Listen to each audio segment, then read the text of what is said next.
Hello, my name's Niall Singh and welcome to 100 Stories Deep. Today I'm reading Tam Lin, which is a traditional Scottish fairy story. I've chosen this because half of my family come from the southwest of Scotland, which is where this story comes from, in the borderlands of Scotland. I've also chosen this because it's a fairy story in the traditional sense, with evil fairies stealing men from the village, with fairy possessions through the woods in the gloaming, and all sorts of fairy imagery. So I'm wearing a hagstone today to protect me from the evil fairies. So this story is called Tam Lin, and it's a traditional Scottish story. And I'm going to read it in my own voice, but I'm going to read the Scottish parts in Scottish.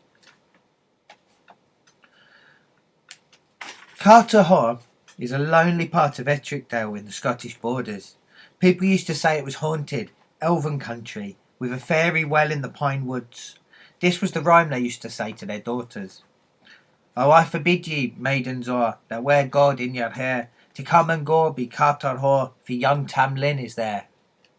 The name of Tam Lin was famous throughout the borders. He was a young man whom the fairies had stolen away from mankind. Any girl who entered the Carterhaugh pines and found the fairy well would come under Tam's spell and pay Tam's price. The Laird of Carterhaugh had a young daughter called Janet, a high-spirited and bonny lass with golden hair. One spring day, Janet decided she would ignore the warnings about the pine wood. Slipping away from her father's hall, she entered the wood to see if she could find the fairy well.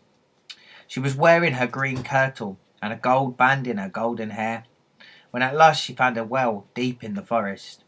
She found a tethered white horse grazing quietly beside it, but there was no sign of the notorious Tam Lin. Sitting down at the side of the well under a rose bush, Janet plucked a double white rose to pin on her gown. No sooner had she done this than a young man appeared as if from nowhere. He was tall and handsome and had deep grey eyes and dark silken hair. It was Tam Lin. What brings you to my wood, lady, and why are you picking roses from my well? He asked. Carterhaugh is my father's estate, said Janet, a bold smile playing in her eyes. So I'll come and go in Carterhaugh whenever I please, and I'll ask no leave of you or any man. Will you indeed, brave bonny lass? Said Tam with a silken laugh. This wood belongs to the fairy folk, and I am here to protect it for them. Are you one of them? Janet whispered, bold no longer. All of a sudden there seemed something strange about the young man standing at her side in the fading light. I am indeed, Tam smiled, bowing low to her, but I was not always one of them. Come with me, Janet, and I will show you all the flowers of the forest. And they explored the forest of Carterhaugh, which Janet had never seen before, in the half light of the gloaming. I must go, Janet said at last. They'll be looking for me. I've been gone a long time. Not so very long, laughed handsome Tam. Not so very long at all. And indeed, when Janet returned to the hall from the enchanted wood, no one had even noticed that she'd been gone. Of course Janet was in love with the handsome, mysterious Tam Lin. Who was he? How had she never seen him before? Was he even a mortal man? All summer long she could think of nothing and no one else, and so at last she plucked up the courage to return to the wood to see her lover. It was autumn now, and she made her way back through the pine wood to the well. Once again the white horse was tethered by the well. There was no sign of Tam. However, there were still roses on the rose bush, and Janet plucked a flower, and once again Tam appeared from nowhere, as if he had been waiting for her. Tell me, Tam Lin, said Janet, looking into his deep grey eyes. I must know this. Tell me, who are you? Are you a Christian man, or are you one of the fairy folk?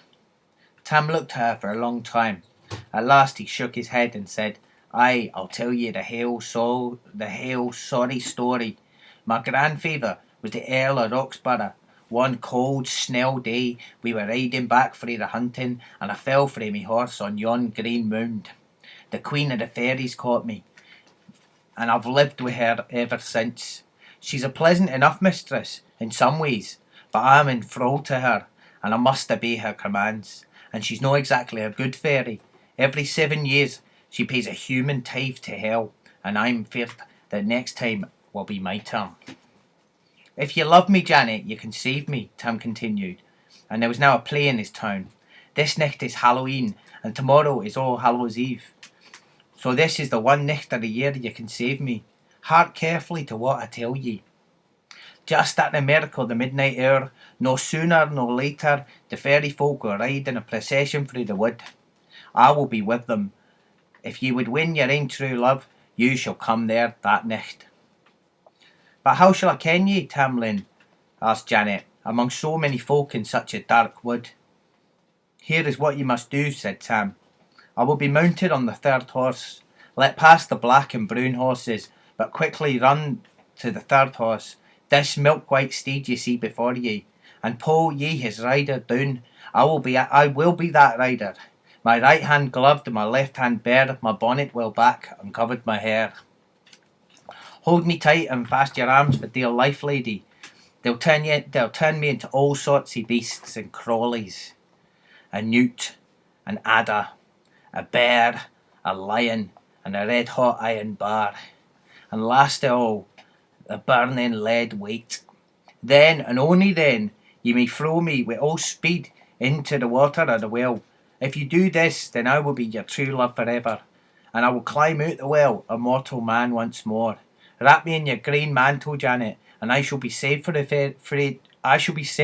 fairy queen. And remember that if you love me, nothing can hurt ye. Janet listened to Tam and promised with a shiver to do as he had bidden. But the next night, a very dark and moonless Halloween, she put on her warm green mantle. She crept from the house, and she ran silently to the now black enchanted woods. Exactly at the midnight hour, she heard the ring of bells on bridles as the fairy folk came riding down the glade. There was a shimmer of dim light from the fairy lanterns, just enough to see the queen on her black stallion leading her troop through the trees. Then came the second horse, glowing green silver amongst the trees. The third horse was a milk-white steed, just as Tam had promised. Janet jumped forward and dragged its rider from the milk-white horse and clung on to him for dear life. Then the fairies were screeching and screaming around her. There was a green flash, and Janet suddenly felt herself holding a loathly, slimy newt. Or was it a snake, winding and coiling itself about her arms and throat? Janet's instinct was to hurl the writhing thing from her, but she remembered Tam's plea and his plight and his promise, and she held firm. Then the snake turned itself into a growling, hairy bear, and then a lion whose hot, foul breath knocked her to the forest floor.